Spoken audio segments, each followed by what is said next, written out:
Class 10th math VVI objective question. दो परमे संख्याओं के बीच अधिकतम कितनी परमे संख्या हो सकती है?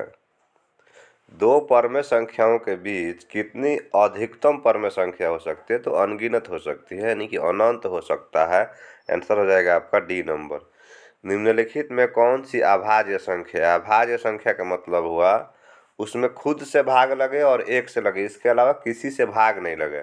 जैसे कि आप देख रहे हैं 16, इसमें 2 से भाग लगेगा, 4 से लगेगा, 8 से लगेगा, 15 3 से लगेगा, 5 से लगेगा, इसमें 11 से लगेगा, 3 से लगेगा, और इसमें खुद से लगेगा और एक से भाग लगेगा बस। इसलिए इसका आंसर क्या हो जाएगा? ये अभाज्य संख्या है। अब ये 0.3 पर बार है। देखिए यहाँ पर आपको एक चीज़ बताते हैं, 0 पॉइंट हो जाए और इधर जो संख्या हो पूरा पर अगर बार रहता है पूरा पर, तो मान लीजिए एक संख्या है तो एक संख्या जो होगा उसको लिख के बटा में 9 लिख दीजिएगा। अगर दो गो संख्या है तो दो गो संख्या लिख के 2 को 9 लिख दीजिएगा। कटने वाला होगा तो कटा दीजिएगा, आंसर आ जाएगा। तो ये 3/9 हो गया, कटाएंगे तो 1/3, आंसर क्या हो जाएगा? सी नंबर। क्वेश्चन नंबर 4 देखिए क्या है। अब हम आपको समझाते हैं पर में और अपर में। देखिए जो रूट में रहेगा, प्लस में हो, माइनस में हो, गुणा में हो, अगर रूट में है, रूट से बाहर नहीं हो रहा है, रूट मतलब इससे बाहर नहीं हो रहा है, रूट में बच जा रहा है, तो अपर में संख्या कहलाता है। जैसे देखिए रूट 2 बाहर तो होगा नहीं, अपर में संख्या है। अगर रूट से बाहर हो जाता है, जैसे मान लीजिए कि हम 64 यहाँ लिख दी, तो 8 के स्क्वायर है, रूट से हट जाएगा ये। तो रूट से जब हट जाएगा तो पर में संख्या हो जाएगा। इसमें से कह रहा है कौन पर में संख्या है? अब जैसे देखिए 16, 4 का स्क्वायर है, रूट से बाहर हो जाएगा, तो ये क्या है? पर में संख्या है।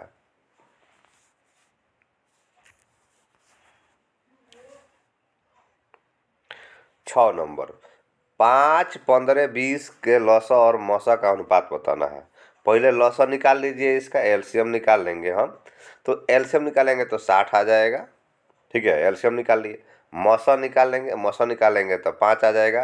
बाटा में कर दीजिए, अनुपात का मतलब है बाटा में। पहले लसा है तो पहले लसा लिखिए ऊपर, मसा बाद में है तो बाद में मसा लिख दीजिए, और इसको भाग दीजिएगा तो हो जाएगा 12 और नीचे बचेगा 1, तो 12:1। तो आंसर हो जाएगा आपका डी नंबर। आगे इसके बाद देखिए क्वेश्चन क्या है। किसी पूर्णांक m के लिए सम संख्या का रूप है, मतलब m सम संख्या का रूप है। m के जगह पर क्या कीजिएगा आप, 1 2 3 ऐसे रखिए। देखिए सम संख्या कब आ रहा है, यहाँ पर 1 रखिएगा तो 3 हो जाएगा, यानी कि ये विषम संख्या हो जाएगा।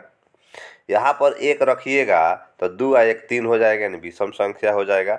यहाँ पर देखिए 1 रखिएगा तो 2 होगा, यहाँ 2 रखिएगा तो 2 दूना 4 होगा, 3 रखिएगा तो 3 दूना 6, यानी कि सम संख्या आ रहा है। तो ये आपका हो जाएगा आंसर सी नंबर। चलिए क्वेश्चन नंबर 8 देखिए क्या है। यदि P तथा Q दो अभाज्य संख्या है तो उनका मशक अभाज्य संख्या, जैसे मान लीजिए 3 है और 5 है, मशा बताना है, तो 1 होगा इसका, ठीक है ना। आंसर हो जाएगा आपका डी नंबर। अगला क्वेश्चन देखिए क्या है।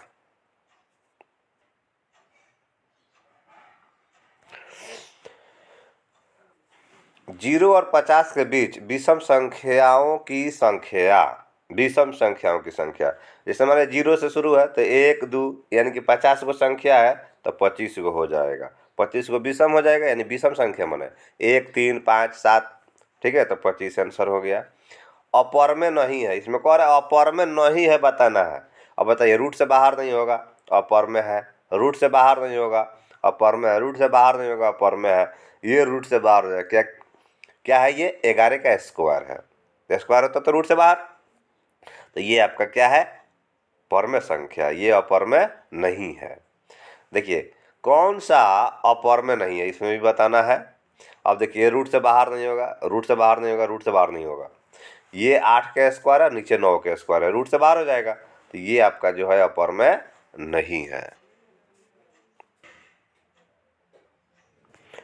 निम्नलिखित में किसका दशमलव प्रसार शांत है? दशमलव प्रसार शांत पर ऑब्जेक्टिव क्वेश्चन आता है निश्चित रूप से। तो देखिए शांत किसका होता है, बाटा में जैसे ही कोई आपको मिले, अगर कटने वाला है तो उसको कटाइए। जैसे ये कटने वाला है, 3 दूना 6, 3 से कटा रहे हैं, 5 3 15, 2/5 हो गया। ये देखिए 3/8 है, ठीक है, यानी कि 3 गुणनखंड कीजिएगा तो 2 गुणे 2 गुणे 2, ठीक है। ये नहीं होगा, 2 5 नहीं आएगा इसमें, 2 5 कटाने के बाद अगर नीचे 2 5 आता है, 2 और 5 आता है, खाली खाली 2 और 5, तो वो शांत होता है, बाकी अशांत होता है। तो इसमें देखिए गलती से आपका आंसर जो है ए दिया हुआ है, लेकिन इसमें दोनों शांत है, ये भी शांत है और ये वाला भी क्या है, शांत है। चलिए इसके बाद क्वेश्चन देखते हैं क्या है। सबसे छोटी अभाज्य और सबसे छोटी भाज्य संख्या का गुणनफल।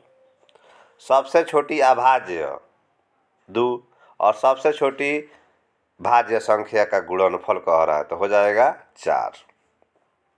दो संख्याएं हैं a और 18 का लसा तथा मसा 2 है, तो a का मान बताना है। 18 का लसा तथा मसा 2 है, तो a का मान आपको जो है बताना है। हाँ, तो देखिए a और 18 जो है आपका संख्या है, तो संख्या जो है मान लीजिए कि a 18 दोनों संख्याओं का गुणनफल और लसा गुणे मसा होता है, तो कह रहा है लसा तथा मसा 2 है, तो या तो लसा तथा मसा 2 ही है दोनों का, या तो लसा इसमें नहीं दिया है, ठीक है। लसा क्या है, नहीं दिया है। अगर दोनों का 2 है तो आंसर अलग हो जाएगा, 1/9 हो जाएगा। इसका मतलब है ये सवाल थोड़ा सा मिस्टेक है। अगला क्वेश्चन देख लेते हैं। एक आदमी 24 मीटर पश्चिम जाता है। मान लीजिए कि एक आदमी जो है 24 मीटर पश्चिम जाता है, पुनः 10 मीटर उत्तर जाता है। 10 मीटर क्या है, वो उत्तर जाता है, मान लीजिए उत्तर जाता है, तो वह अपने प्रारंभिक बिंदु से कितने दूरी पर, प्रारंभिक बिंदु से कितने दूरी पर, ये आपको बताना है। तो 24 ये हो गया, 10 ये हो गया, यानी कि एच निकालना है। तो एच बराबर सूत्र होता है P square plus B square. तो 24 का स्क्वायर कर दीजिए और 10 का स्क्वायर कर दीजिए और रूट निकाल दीजिए, ठीक है ना। तो आ जाएगा आपका आंसर जो है 26 मीटर। इतना है। तो इस पर बार है, तो बार को हटाएंगे ना तो पर में संख्या बन जाएगा, तो आंसर हो जाएगा आपका बी नंबर। 6/15 है, दशमलव प्रसार कैसे होगा, 15 है कटाएंगे तो हो जाएगा 2/5, यानी नीचे 5 है तो शांत होगा। निम्न में कौन अभाज्य संख्या है, इसमें से अभाज्य संख्या जो है आपका 11 है। संख्या अपर में है, इसमें से अपर में कौन है, तो देखिए 3/5 यानी रूट में है, ये रूट से बाहर नहीं होगा, तो ये अपर में है। 4 माइनस रूट 3 आपको अभी बताए थे, रूट में रहेगा तो अपर में संख्या है, तो बी नंबर आंसर हो जाएगा। इसी तरह से आपको हम अगले वीडियो में भी बताने वाले हैं ऑब्जेक्टिव क्वेश्चन। तो दोस्तों अगर चैनल को सब्सक्राइब नहीं किए अभी तक तो चैनल को सब्सक्राइब कर लें। आपको जो है आज और फिर कल आपको ऑब्जेक्टिव सवाल दोनों दिन अभी आपको हम बताने वाले हैं, जिससे आपका एग्ज़ाम में जो है बहुत ही आपको जो है योगदान रहेगा इस वीडियो का।